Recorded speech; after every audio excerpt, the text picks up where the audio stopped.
About to leave, already packing. Come with me, I'm not really asking. We'll get away to a place where we don't know. About to see the world in action, what we can be, life with no distractions. We'll get away, this is what we waited for. Take my hand, we'll make it somehow. We can't miss out. I'm done living life with the lights out. Die with my own doubts. Be free with me. Let's go, let's be free with me.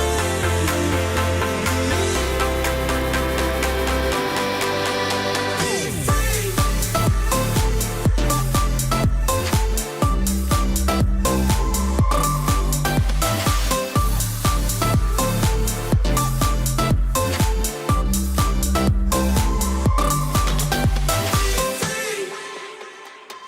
Not looking back, eyes on the freeway, Bonnie and Clyde, a classic cliche. We're on the run, this is what we waited for.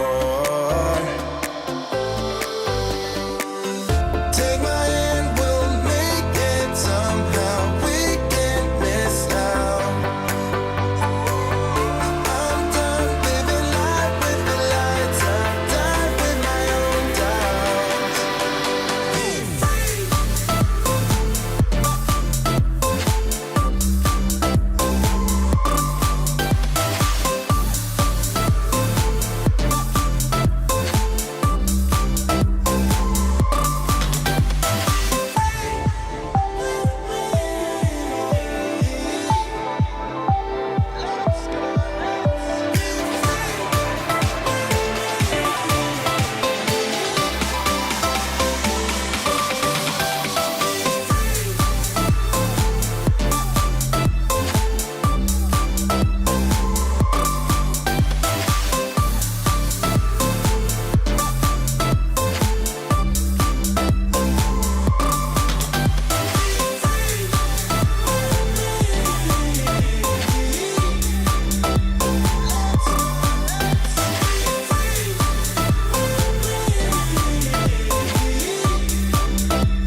Good evening and welcome to our big debate this evening between me, I'm Duncan, hello, and Ciara over there. Hi, Ciara.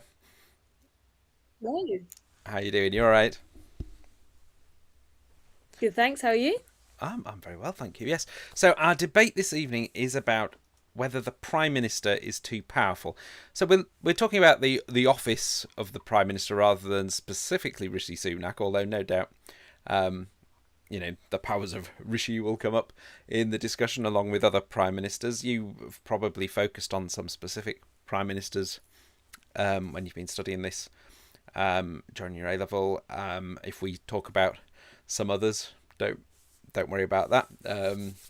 Tell us about the ones you know about in the chat window. And do please join in the chat window. Plenty of opportunities to give your opinions, ask a question, reach a judgment, tell us we're wrong, whatever you want to do. Now, we are taking different positions on this, as we have to do to have a proper debate about this. I am going to be making the argument that the Prime Minister is too powerful, and Ciara is going to be making the argument that the Prime Minister is not too powerful.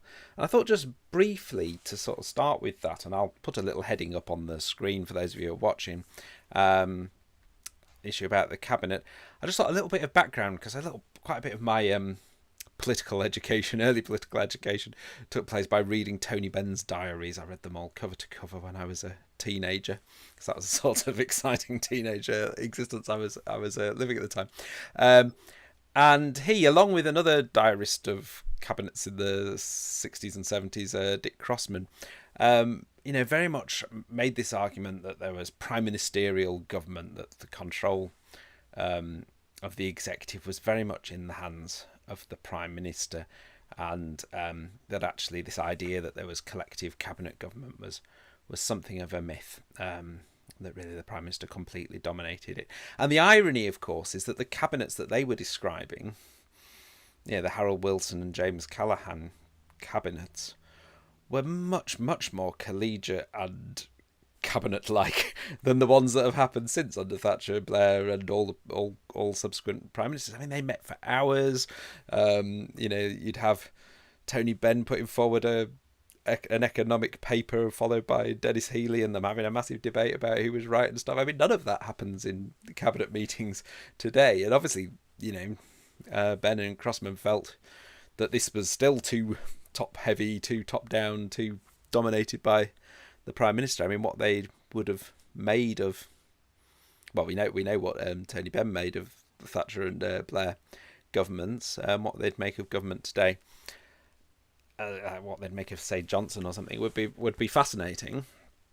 So this is sort of my starting point, really, Ciara, that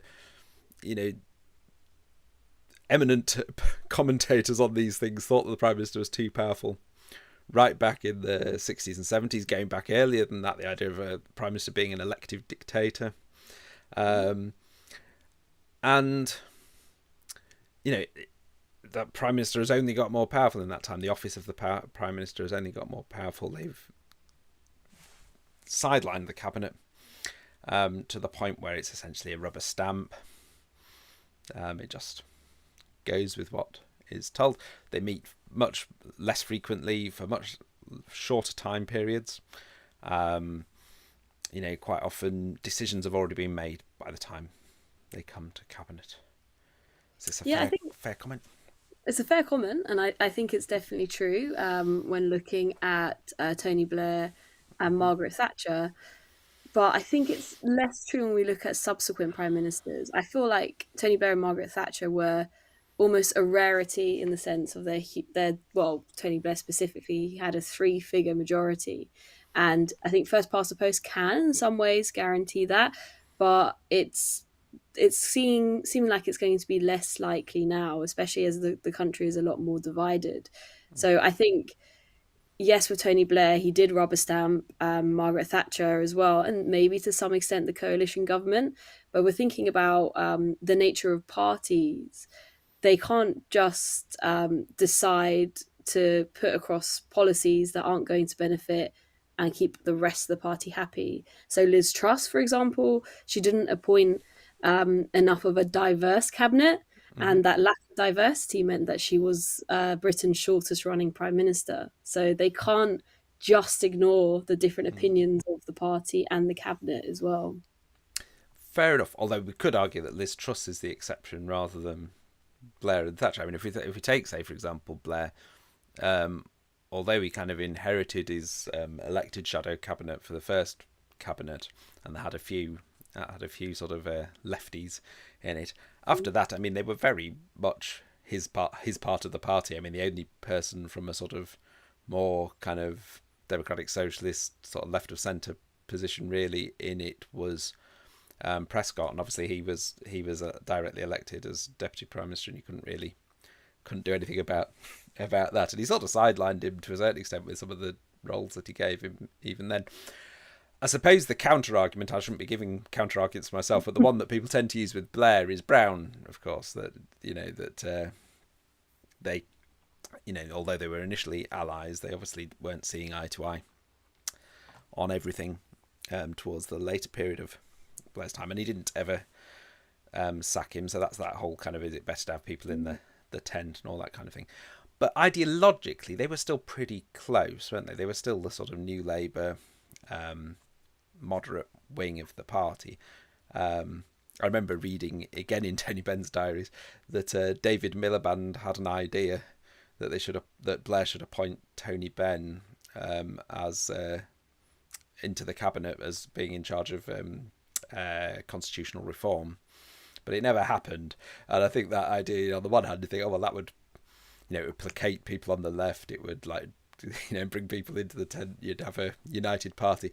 On the other hand, you'd have massive arguments in the cabinet. It'd probably resign within a week or two once they decided to cut lone parent benefits or whatever, and then you've just made yourself a problem, haven't you, by having Yeah, and I think having a pain. that's the point. When we're thinking about the question, is the prime minister too powerful? We're thinking about it in terms of maybe what is the purpose of the prime minister, and it's about democratic but also effective governance. And the prime minister has the not necessarily a personal mandate, but as the leader of the party, they have the direction of the party and that mandate through that. So they do need to have some degree of efficiency. So they do appoint people who will work with them. So it makes sense that they will be the figureheads in that sense. But it's still quite important um, as well that they can do that, but it it has limits. So if a prime minister just completely ignores their cabinet, there will be revolts and they will be removed. And it does happen to all prime ministers. The cabinet can claw back power through things like resignations. We Mm, saw Theresa May in 2018 had rapid resignations, yeah, and she wasn't respecting her cabinet enough, and they all just resigned en masse. So I yeah. think can actually restrict the power of the prime minister. So yeah, they do have it in the first instance, but the cabinet can always remind the prime minister that they are the dominant ones. I think that might be pushing it. I mean, I mean, there are these situations, aren't there, where I mean, the classic ones, Thatcher. Eventually, it was the cabinet that removed Thatcher rather than Mm. the public or Parliament or the Conservative Party more broadly, who I think would have been very happy to keep Thatcher in for long because she was still very popular with the Conservative Party um, outside the cabinet and Parliament maybe, but.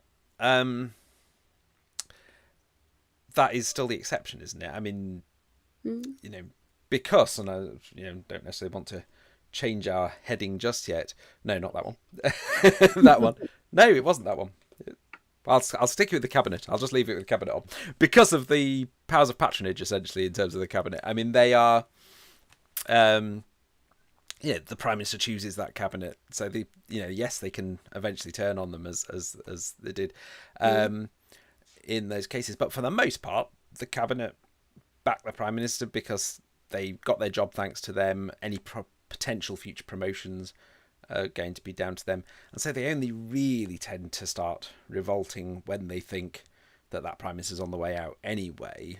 Maybe if we're getting towards the end of a prime minister's tenure, starting to think someone else is going to be in this role soon. How can I get in their good books? Then maybe you start getting the resignations and things. Mm. Very few resignations, say in the early days of Blair. Did get them in the early days of Thatcher. I think Thatcher was probably more, but it didn't do her any harm. But there were resignations, Mm. from some of the wets. As well as her sacking them, but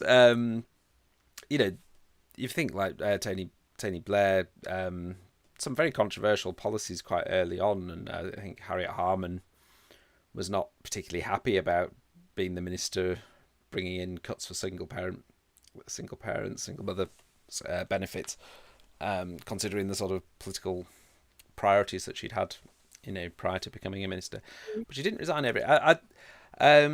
Yeah. So just picking up some of these issues. Some people were unhappy about the nature of, whether Freedom of Information Act went far enough and all that kind of thing. But they generally sat pretty quiet about it. It was only really when you started getting towards Iraq, the later part of Blair's premiership and very big issues, I guess, that you started getting the big name resignations at any rate.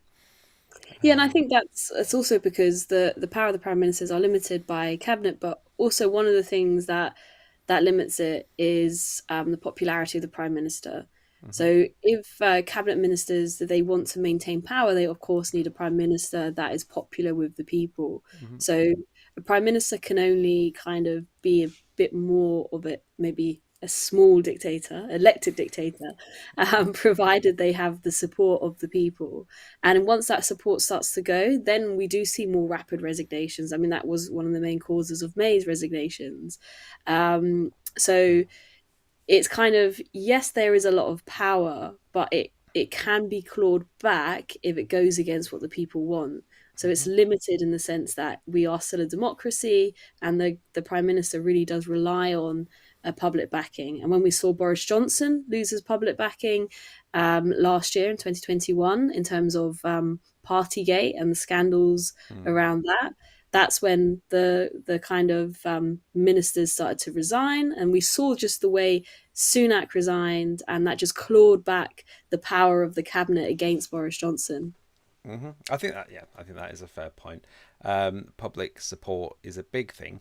I mean, if you look at something like the coalition government, where David Cameron didn't have a majority, so but the cabinet remained pretty united behind him despite that, and managed to get most of what he wanted to do because they had a big majority. But they had a big majority because of the Liberal Democrats, and yet policies like tuition fees, etc., weren't there weren't significant cabinet resignations over that, despite They people did vote having. in favour of it, though, the Lib Dems. So that was the problem. The Lib Dems kept their promise and didn't vote to raise tuition fees that wouldn't have No, passed. exactly. That's Um, them.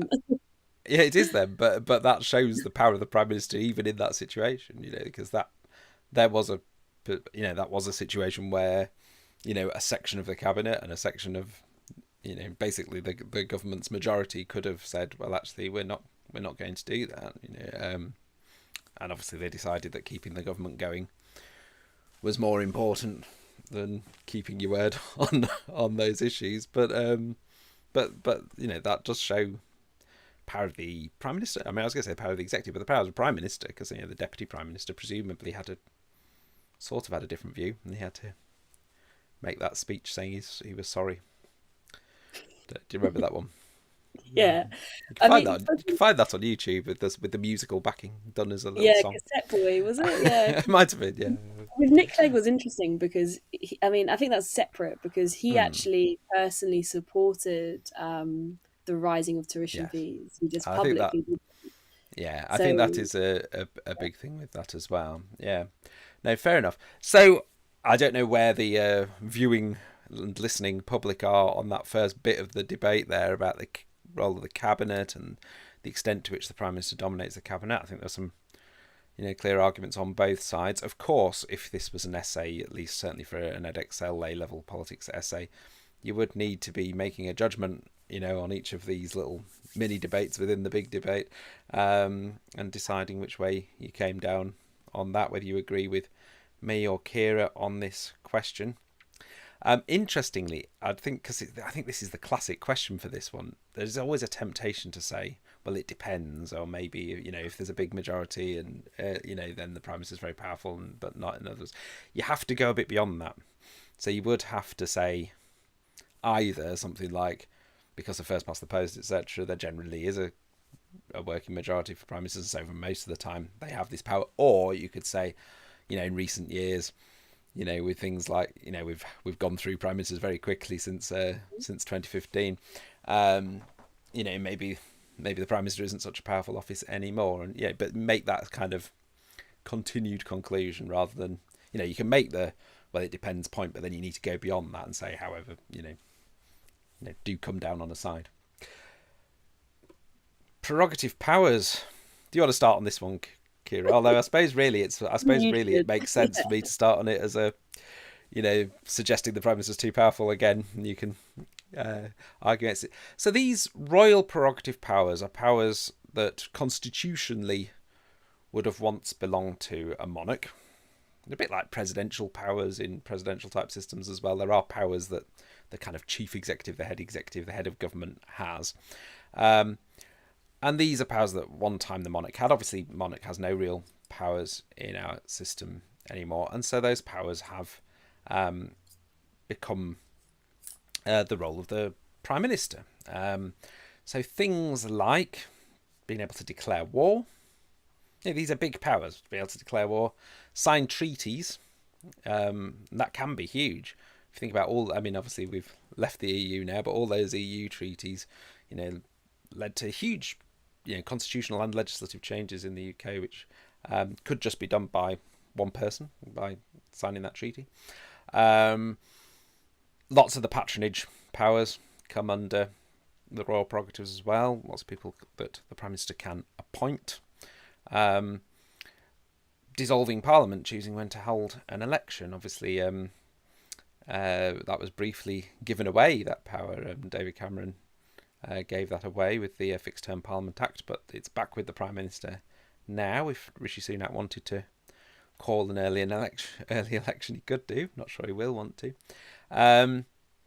So these are big powers that Parliament has no constitutional official say on. And there are lots of examples we can give of Britain going to war without a vote in Parliament, of all these lords and various people being appointed, people being brought into Parliament, people being brought into the cabinet who've never been elected by anyone, without any real oversight of that. Some of that's been tempered over the years. It used to include like senior judicial figures and things like that as well, and much of that now is done by an independent body. I mean, the Archbishop of Canterbury, the Prime Minister can appoint the Archbishop of Canterbury without, I mean, when you start looking at this is a huge office, and a hugely powerful and unaccountable, in these powers at least, office.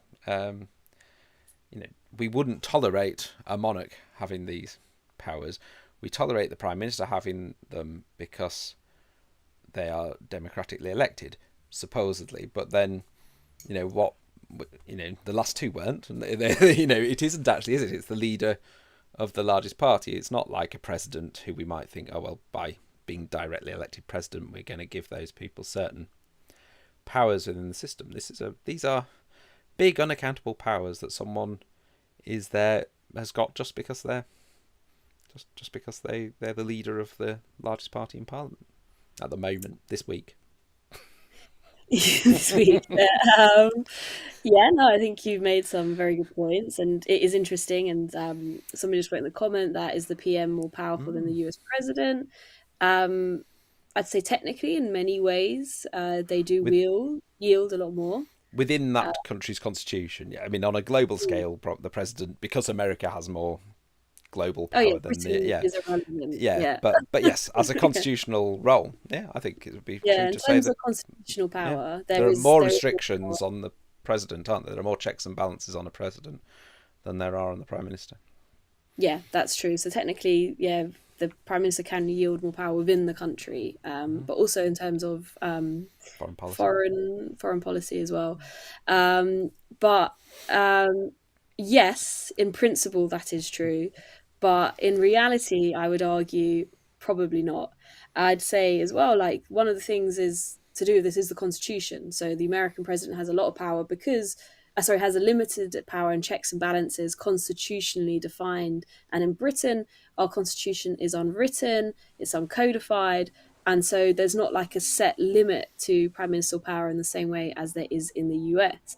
But the reason why our constitution is unwritten is because it's flexible and it is somewhat respected in principle. So technically, yes, the Prime Minister can declare war. That is within their prerogative powers to do that.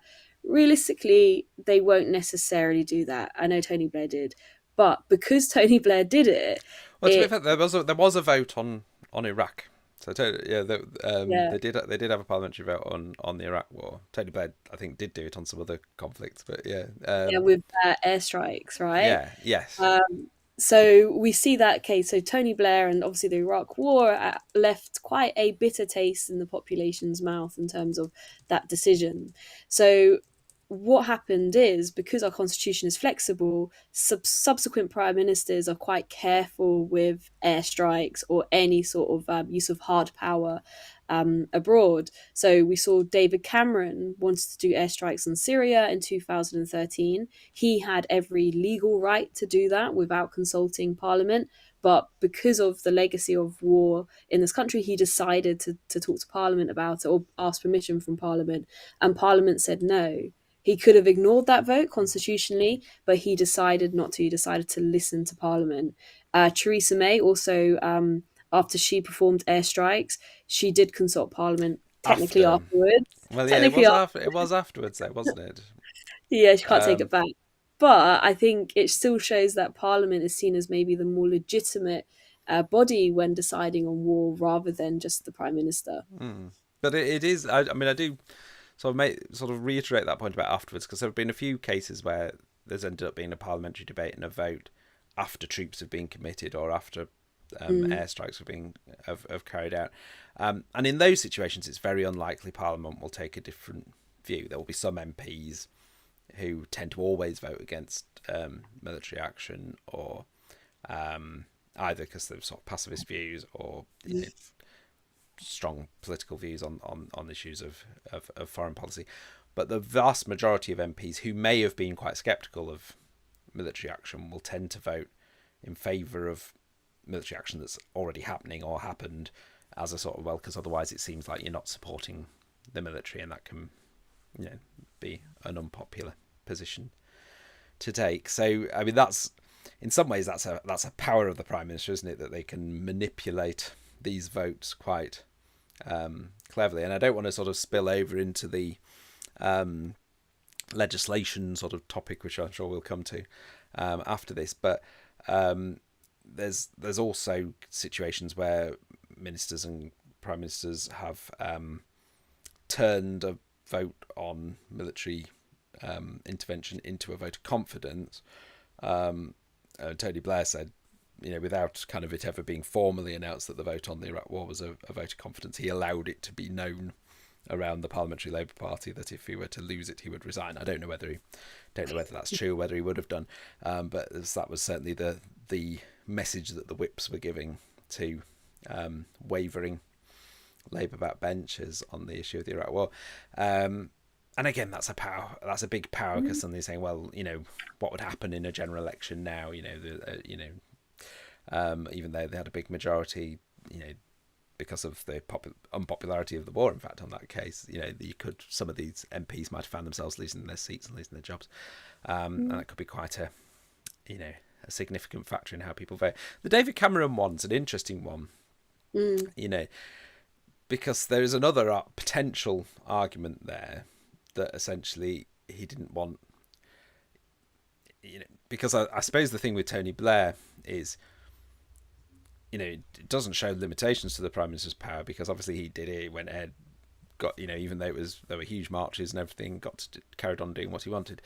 But afterwards, that became a thing that Tony Blair was very much blamed for, and people would personally associate the war with Tony Blair, whereas obviously it was a collective cabinet decision to some extent. Lots of people voted for it, all the cabinet, only 2 or 3 ministerial resignations, so they all had responsibility for that decision, but it became Blair's war.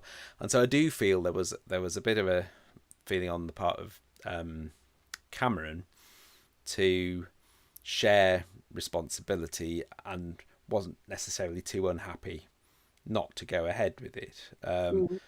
You could, if people ended up thinking it was the wrong decision, you could blame Ed Miliband. But he wasn't going to get the personal blame for these things, because there were, of course, other interventions under Cameron, like Libya, etc. So it wasn't the only. I think that just supports my argument, right? That effectively the thing that's most important, the power really rests with the people in this country, and it's all about public opinion. If Cameron did those strikes and it was unpopular, that would lead to his demise. Even Tony Blair, it was something that kind of really ruined his reputation as a prime minister. And prime ministers have to be careful. They can't be too draconian. They have to kind of, in some ways, respect what the people are saying. And it's a good comment here, actually, it's a really good point. Did Cameron consult Parliament because of coalition? He wouldn't have had a huge majority. I think that's really interesting, because true, in some points, with a coalition, he has to think a bit more carefully. But is that kind of this sort of smaller majorities for government kind of the future of our political system anyway? Because we're a lot more divided as a country, and that's kind of maybe the political area that we're in now. We're not the same as we were 20 years ago. Yeah, I mean, potentially. I mean, I totally take your point that, on this one particular prerogative power, we'll come to some of the others in a moment, it has become a sort of new convention to have a vote, not necessarily prior to the intervention, although increasingly so. But it is interesting because Gordon Brown talked about formally getting rid of that prerogative power, formally making Parliament have to have a say on it. But he didn't do it, and no one's done it since. And it does feel like prime ministers, choose to keep that option open, don't they? And Theresa May used it. I know she did end up having a vote afterwards, but they did send planes out to do airstrikes in Syria without any discussion in Parliament. Now, you could make a case for why that's important as our military. We're not doing military studies, but there might be times when you want a surprise attack, having a big debate about it in Parliament or whatever, or where where you need to act in defence, or where there's some decisions have to be taken that can't be necessarily had in a big public debate in a military situation. But it shows that essentially the Prime Minister is reserving a very important power, and seeks to share responsibility a lot of the time, because they don't, by sharing responsibility, you can absolve yourself of some of the blame potentially, or politically at least. Doesn't necessarily make you less powerful. It's a powerful choice to be allowed to make, isn't it? When I want to, I can declare war, launch military actions on a whim. When I want to, I can blame Ed Miliband. They would, or whoever it might be. Yeah, and I think it does rely on an argument of trust in our politicians, but on the whole, I don't think that they would do something like that on a whim. It is always something that's going to be quite considered, and they'll think about it before they do it. Is a fixed-term Parliament Act likely to make a comeback to limit Prime Minister power? It's a good question. Yeah. Can we just finish on the military? Can we just finish? We'll come to the Parliament. Just finishing on the military one. Just want it more, because you're saying that governments wouldn't ever do it on a whim, but governments with a big majority. I mean, not on a whim. On a whim would be putting it too strongly, but in the face of opposition, in the face of disagreement, governments, or in situations where a debate, a discussion, a collegiate discussion may well think, actually, maybe this isn't the right thing. I think governments do and have committed troops and declared war and these things because they're able to, Anyway, I digress. So but this point about the timing of a general election. So that's another prerogative power, dissolving Parliament. And I don't know how to pronounce the name, Flatchy32, I hope I've got that right, has asked, could the fixed-term Parliament make a comeback? Obviously, it's only just been got rid of, and it was brought in initially for a very specific purpose, and that was to basically stabilise that there's a thing about was Thatcher and Falklands. Yeah, I'm waiting for. I was going to say a bit of evidence. Say that they would do it on a whim would be great, but well, you're wanting me to give an example. Yeah, when have we gone to war on a whim? Not that I necessarily agree with any of the wars that we've gone on, but well, I did say maybe not a whim. I mean, to be honest, the Falklands is an interesting one, but I don't want us to get into a massive debate about the Falklands now. Yeah, that's true. Was it about her or about the Falklands? That's another thing. 1998 airstrikes on Iraq. I mean, the 2003 is the more controversial Iraq one, of course, but I mean, it probably would be unfair to say it was on a whim because there was so much debate and argument about it beforehand, although, you could argue that the decision was taken between Tony Blair and George W. Bush without, and then the rest of that was essentially pantomime and theatre. But anyway, sorry, we digress. So back on the election timings. So it was for a very specific reason, wasn't it? The coalition, that it was like, well, if both sides of the coalition wanted to feel that both parties were in it for 5 years, as far as possibly could be. And so if you took out that idea that David Cameron might think 2 years into the coalition, we'd probably get a majority now, let's have another election, then it gave sort of confidence to the Liberal Democrats that they were proper coalition partners rather than just there because they were necessary. And in some ways, it's interesting that we carried on after that, because it never worked after that, because we kept having elections. So although there was this fixed term Parliament Act, from 2015, we've had quite a few of these pesky elections, haven't we? So it stopped kind of working after 2015, and so it sort of made sense to get rid of it. I'd have thought the only likely scenario where it might come back is another coalition. Would be my kind of feeling. Wasn't hugely popular because it didn't really work. I suppose that's not really a point about the powers of the Prime Minister, because it wasn't just a prime ministerial whim to take that power back.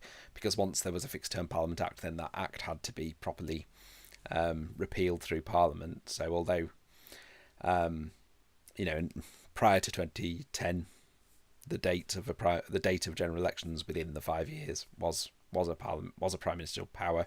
It is again now. The adoption and removal of the Fixed Term Parliament Act was not a prime ministerial power. That was a parliament. That was parliamentary sovereignty. That was Parliament that did it, and they could choose to do it again, but it wouldn't be just up to Rishi Sunak or whoever might follow him. Yeah, I think it was incredibly unpopular with the people. So it went, and I think it was partly to do with the way that Boris Johnson really kind of dragged it through the mud in the press and argued that it made the government very inefficient and so forth. So I can't see it coming back, just because I don't think, like you said, I don't think it particularly worked that well. Although it did at first, it was quite embarrassing when he was trying to push for a general election and it just wouldn't happen. No. Yeah. But I think the reason why it didn't work then is that, and the Prime Minister knew that, so I don't think the Prime Minister really lost that power. And I think Theresa May showed that the Prime Minister didn't really lose that power because she was able to call an election, and again, Boris Johnson did. Was that really there are very few situations where an opposition would turn down a general election. I mean, even if they thought, we can't lose this, and I really don't want a general election, really, it would be so sort of humiliating to say, no, we want the government to stay in power, please keep governing us. It sort of totally disarms the opposition at the from that that point onwards. But it's interesting because in years gone by, the idea of a sort of fixed term parliament was seen as a major constitutional demand of people who wanted constitutional reform, and something which would limit the powers of the Prime Minister. But in practice, it didn't. The way it existed. I mean, the interesting thing would be if you could have a situation where you had a fixed term Parliament Act where there were no ways to get to or certainly no easy ways to get to an early general election. But that could be very unpopular in a different way, I suppose. I mean, one of the interesting things about 2010 and 2015 is that probably there should have been a general election a bit before 2015. I mean, the government had run out of stuff to do by sort of 2014. The last sort of year of that government, they didn't really introduce much legislation or anything. So it's it hasn't really worked out in practice, that particular thing. But anyway, there's another prerogative power. Prime Minister can, Rishi Sunak could have a look at the polls. This is not going to happen under Rishi Sunak, of course, because at the moment the polls are not in his favour. But in theory, they could have a look at the economic projections and think, things are going to be even worse in next year. Let's have an election. This is where we get the best possible outcome, and that's a big power.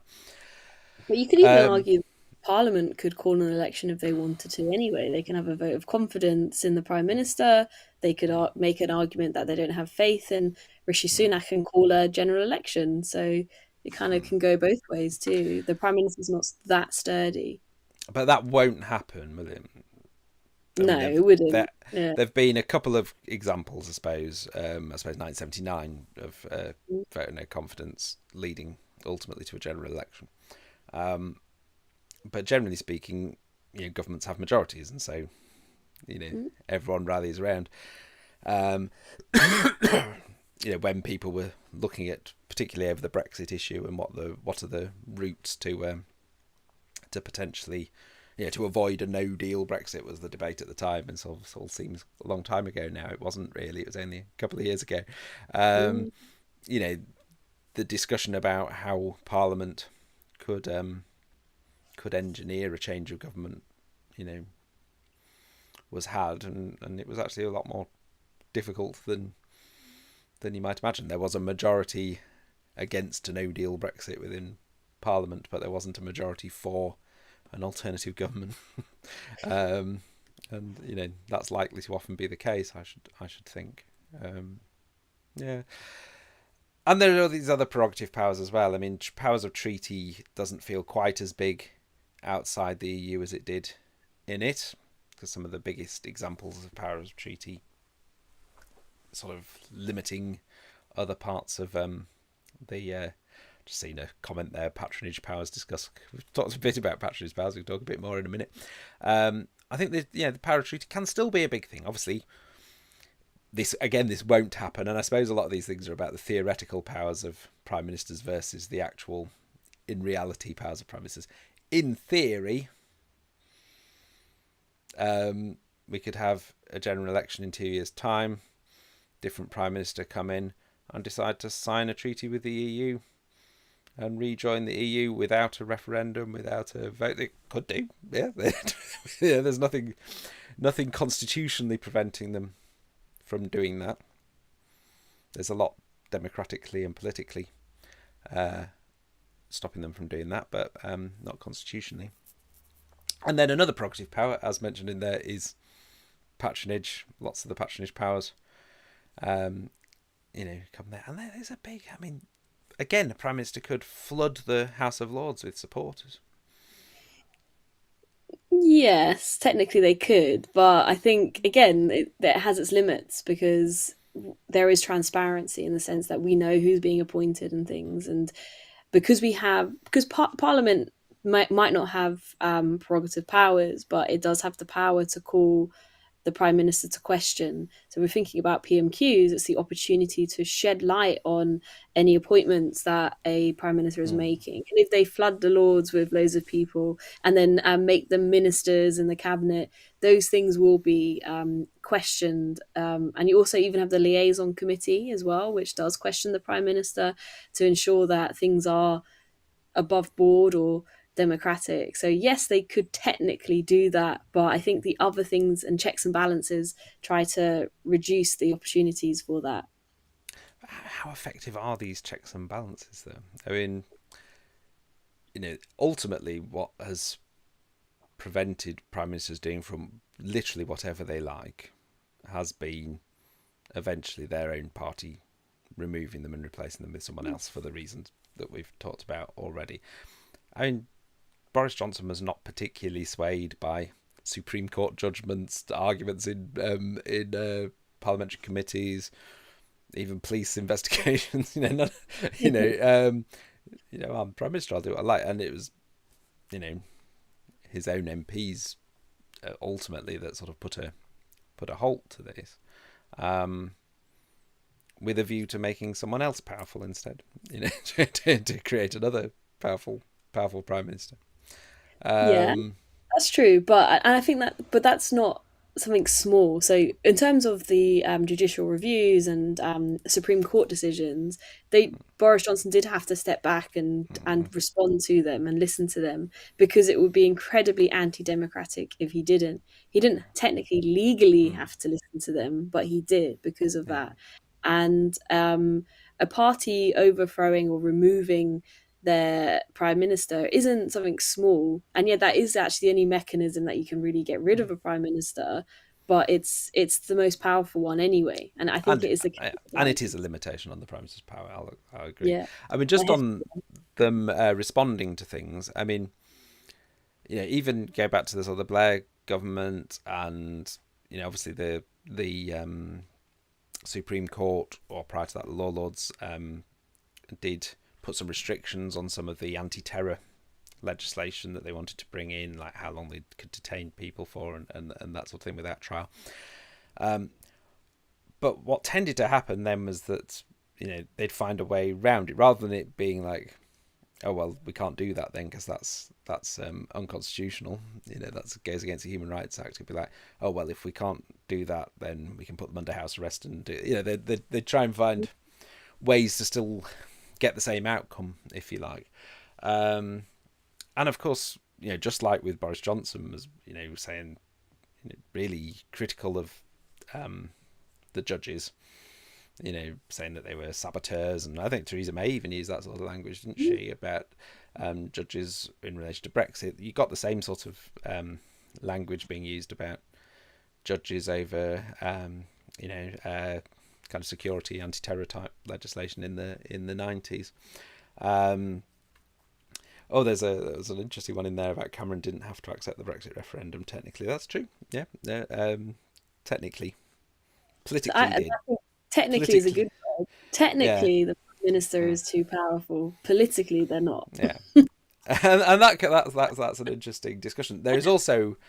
Oh, sorry. Do you want to say anything else about some of these prerogative powers before maybe, as we get towards our conclusion, we might address this point about the media, because I think that's quite an interesting point. We could maybe include it in our conclusion. But do you want to say anything else about prerogative powers for? Yeah, no, I just think it's always ultimately limited, because if a Prime Minister does go use those powers aggressively or is harmful to the public, they will eventually be overthrown. So I think there is limits in that sense. Yeah.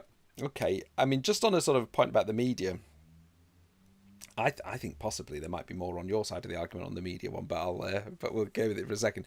Has it contributed to an increased power in the PM? When again, I mean, this is that thing. When a prime minister is popular, they can use the media in quite powerful ways. I mean, we were talking about Theresa May talking about judges as being saboteurs. I seem to remember there was a front page of like the Mail or something, wasn't it? Like Smash the Saboteurs or something like that, about the about enemies of the people. Enemies they call of the them people. Enemies Yeah. And yeah, the media, when it's on side, can be a very powerful ally to a prime minister, and can can help the prime minister be very powerful. And if they've got an effective press office, if you think about the role of Alistair Campbell under Tony Blair, for example, prior to Iraq. And this role, the role really did change after Iraq, I think, in terms of the effectiveness of managing the media. But when a prime minister is popular, and they've got effective media management strategies, that can absolutely help the powers of the prime minister and make them more powerful. But I suspect Ciara might have a flip side to that. Yeah, and I think there can be. And when we think about things like spin doctors and that relationship between special advisors and the press, it's very problematic when we're thinking about democracy. But the power of the media, although it is quite prominent in society, it does have its limits. So we saw, for example, when Liz Truss released her mini budget, it was called a budget then, I think, but anyway, when she released that, the Daily Mail were praising it and saying this is the best thing ever, finally a prime minister who makes sense, and yet she still failed. So they can be a powerful ally, and even when they're supporting the prime minister, because they were even quite positive about Boris Johnson and trying to minimize a lot of the scandals that he was doing. Well, some of the papers, Yeah, some of them, but like the more right-wing papers. Yeah. But as public opinion still shifted despite what the media was saying, the media just love a decaying corpse and just jump in anyway and kind of go with what public opinion wants, because their motive is to sell newspapers. So the media is powerful and it does have an impact, but it's not necessarily telling people what to think. It does influence it too. But even with the Mail calling the Supreme Court the enemies of the people, it didn't change anything. It meant that Theresa May still had to go to Parliament and ask them to trigger Article 50. And we see that there are these things that limit prime ministerial power. So yes, prerogative powers, she could technically decide to leave because of the referendum as well, but she was still reined in. Parliament still had to. Element. Yeah, constitutionally, Parliament still had to have a say on that point. Interesting. They didn't have to say on joining, but they did have to have a say on leaving, which is interesting. But just because of the nature of the of the legislation. But I suppose the other thing, again conceding a point to your side, is that obviously, as well as the media being able to be a powerful ally, it can also be a very powerful opponent. I mean, I was thinking, I can't actually remember which magazine or journal it was that had Be Liar had Blair's name but changed it to B. Liar around the time of Iraq. It was a big big thing. Just swap the I and the A around to make it B and a B Liar. But people still sometimes but sometimes people still sometimes pays when they're talking about Blair, will still sometimes do that. That sort of very as you say just a throwaway headline or whatever, but can be very effective. That idea that he wasn't trustworthy or whatever did undermine him for the rest of his premiership, having been very popular up till that point. For the most part, not with everybody obviously, but as prime ministers go, one of the more popular ones up to that point. And probably sort of integrity and stuff was seen as one of his selling points. I remember when the Bernie Ecclestone affair took place, and that might have caused real problems for a lot of prime ministers. Suddenly, there's this idea that maybe donor giving a load of money had affected government policy, but he just did a TV broadcast apologising and stuff, and everyone was like, "Oh, that's really good. That's what that's a refreshing change. Politicians apologising and saying being open about it." And again, the end of his premiership, when there were questions about people getting peerages because of loans that they'd made to the Labour Party, there was none of that.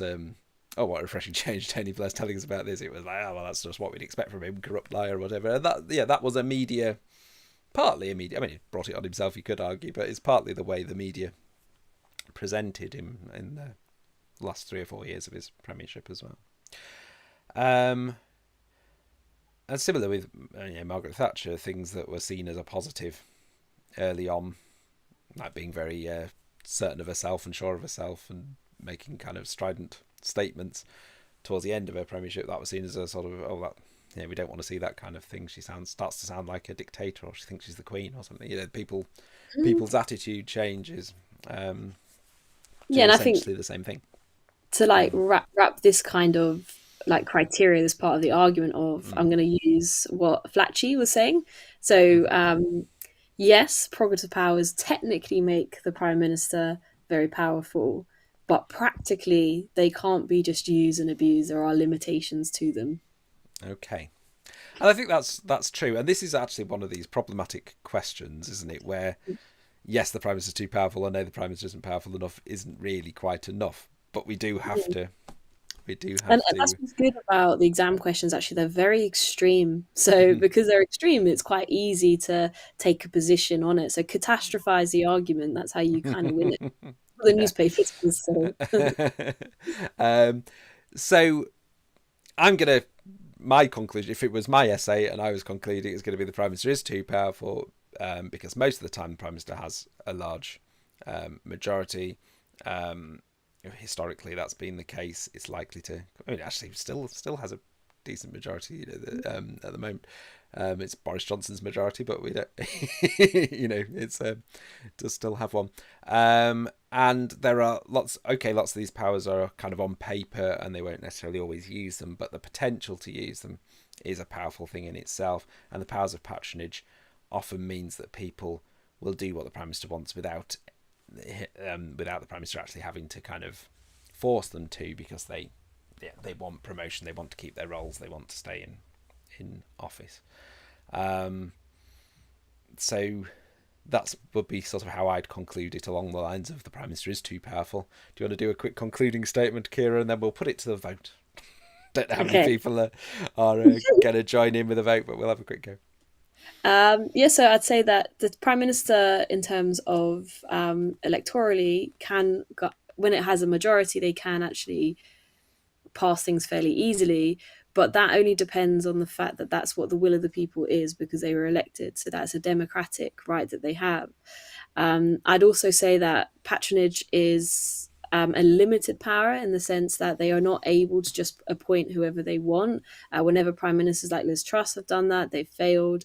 Gordon Brown was in Tony Blair's cabinet, and Gordon Brown did kind of keep Tony Blair to the left of the political spectrum in that sense. So he did yield a lot of power, because ultimately prime ministerial power depends on the unity of the party. That's how you pass legislation.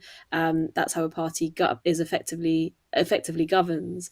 So whenever that party is fractured, the prime minister tends to lose power completely. And we've seen that in the way that Tony Blair was kind of pushed out, Margaret Thatcher was, Boris Johnson was, Liz Truss was, Theresa May was. So we've got practically most of the prime ministers in the recent terms have had to be removed by their parties. So there is always a limit to them, in the sense that the party will remove them, and the party removes them because of public opinion, which is an informed public because of the transparency in the political system. Okay, It's very optimistic. That sounded very good to me. I had one counter argument to one bit of it. I've forgotten what it was, but we've probably done enough back and forth arguing. That was my plan. If I talk long enough, you forget.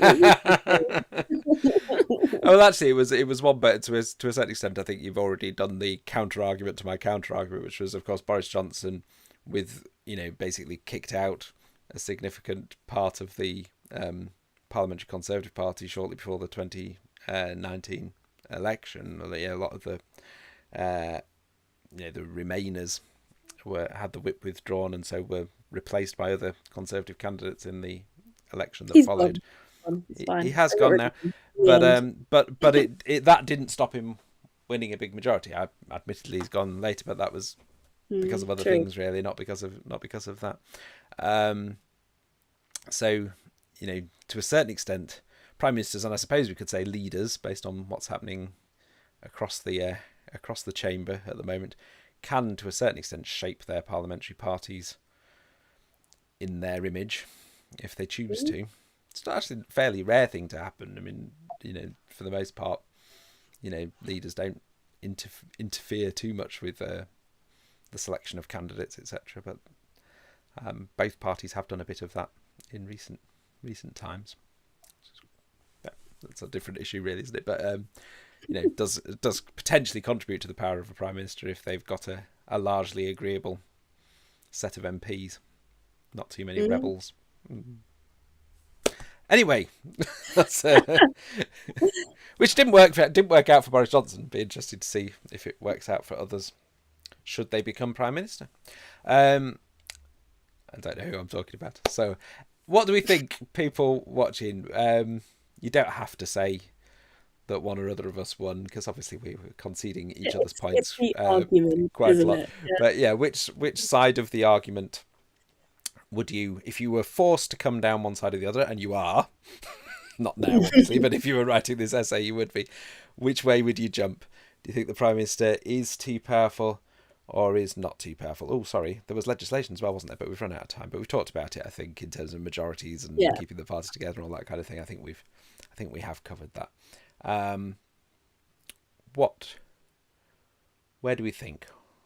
Anyone gonna stick their neck out in the chat and say which way they would jump? Is the Prime Minister too powerful or not? What do we think about the current Prime Minister? Is Rishi Sunak particularly powerful? Seems to have kept things a bit quieter politically, although not so much with Gavin Williamson. That's a nice powerful, but realistically not. Isn't it? Yeah, yes, but realistically not. but actually, that could be an off the fence answer, isn't it? Because essentially, you're saying they're not too powerful. You can say, although there's a large number of potential powers, in reality, in fact, they're not too powerful. Tories put, I don't think the PM is too powerful, but if their own party is willing to protect them despite their failings, there's not much that can be done. That's true. Okay, yeah. So I mean, that is an interesting point, because Ciara has essentially argued that the main check or balance on the Prime Minister's power, and I know you've mentioned others like Supreme Court, etc. as well, but the main one is their own party. So if you have a powerful Prime Minister who's popular with their party despite being unpopular with everyone else, then they can be protected. Although, as Ciara said before, MPs are interested in their own survival as well, aren't they? And if they think a Prime Minister is bringing down them, essentially to a certain extent what we probably saw with Liz Truss in terms of a sudden big shift in the polls. Suddenly the survival instinct kicks in, doesn't it? I mean, Boris Johnson, I think, was probably still quite popular with with certainly the newer Conservative MPs who got elected under him. But quite a lot of them still ended up saying they had no confidence in him with the 1922 committee because they wanted to win. They wanted to keep their seats at the next election and were worried that. Yeah, and I think that's kind of the key difference with the US system, because in the US system, one of the roles of one of the roles of the parties is almost to be like a guardian of democracy in a sense, like who's the candidate that they're putting forward. That's quite important, and of course the Republicans put Trump in, and you could see that. Well, I mean, they kind of failed at protecting democracy in that sense because he's quite extreme, but it's different in the UK because the MPs and the party are so tied to the success of the prime minister. It means that they are going to kind of act in whatever the public needs. So there is always going to be that limit. And I think hopefully I'm never wrong about this, but I think they will remove a prime minister that's unpopular, because then they're kind of saying goodbye to their careers because it's so tied in. Yeah. I mean, of course, often there are conflicting pressures on people. So, it might be that a prime minister is unpopular with the public, but popular with party members, or vice versa, and then which of those pressures people respond to more, will vary probably from person to person. And if you're in a very safe seat, probably not too worried about your leader being unpopular, but you might be worried about, them being unpopular with your local party members because they might want to replace you with a different candidate in the next election, and that kind of thing. So different pressures might affect different MPs differently, etc. I suppose the other thing is, of course, you get prime ministers who might be less powerful because of their individual role. I'm just thinking of, there was a lot of talk about whether Boris Johnson might come back. But his seat is pretty vulnerable at a forthcoming election, and obviously you wouldn't want a prime minister to potentially lose their seat in a general election. But yeah, and actually we even saw that's actually maybe on the flip side. He is quite popular with the people. He probably would have won, but the party wouldn't have voted with him, so he wouldn't have been able to pass legislation. So it shows that there are limits. Yeah. It's all good stuff, isn't it? Yeah, and we had lots of nice answers there. So basically everyone's sitting on the fence, but not properly. People are coming down on one side. It's fine to acknowledge that there are legitimate arguments on both sides of the argument, because there are, but you do need to sort of feel, you do need to be able to go beyond there's good points on both sides. You need to sort of say, however. Yeah, I think as long as you define that well. So, like Flatchy said, potentially too powerful, but realistically not. If that's like the argument that you follow through, I think that works quite well, because your argument is ultimately that they're not too powerful. And then I guess your counter is potentially, and that's like a nice way to set up an essay. The beginning of the paragraph is proving the potential. And then however, realistically. And you could have brought that into every, into each of our paragraphs, if you like. I know we've not been talking through an essay, but you could, if you saw it that way, you could have had that sort of debate, couldn't you, on each one, and that would make for a pretty strong conclusion then. Thanks for this, Ciara. I've enjoyed it. Again, in a couple of weeks' time, we'll have another debate. Next week, we'll have a look at the news. We'll have to have a look at these midterm congressional elections, won't we, amongst other things, next time when we're talking about the last couple of weeks in politics, because obviously that's very much in the news today. But in 2 weeks' time, I don't know, feel free to put some suggestions for our debates in the chat window. It might be, do we need to change the voting system? It might be, should 16-year-olds be allowed to vote? It might be, should we have a written constitution? All sorts of possible things we might debate, but do by all means put some suggestions either in the chat window, but that'll disappear soon, so maybe in the permanent comments down at the bottom of the YouTube thing. We'll keep an eye on those as well. All right, thanks very much. Cheers, Ciara. I'll see you soon, and thanks everyone. Bye. Thanks for your contributions. Bye.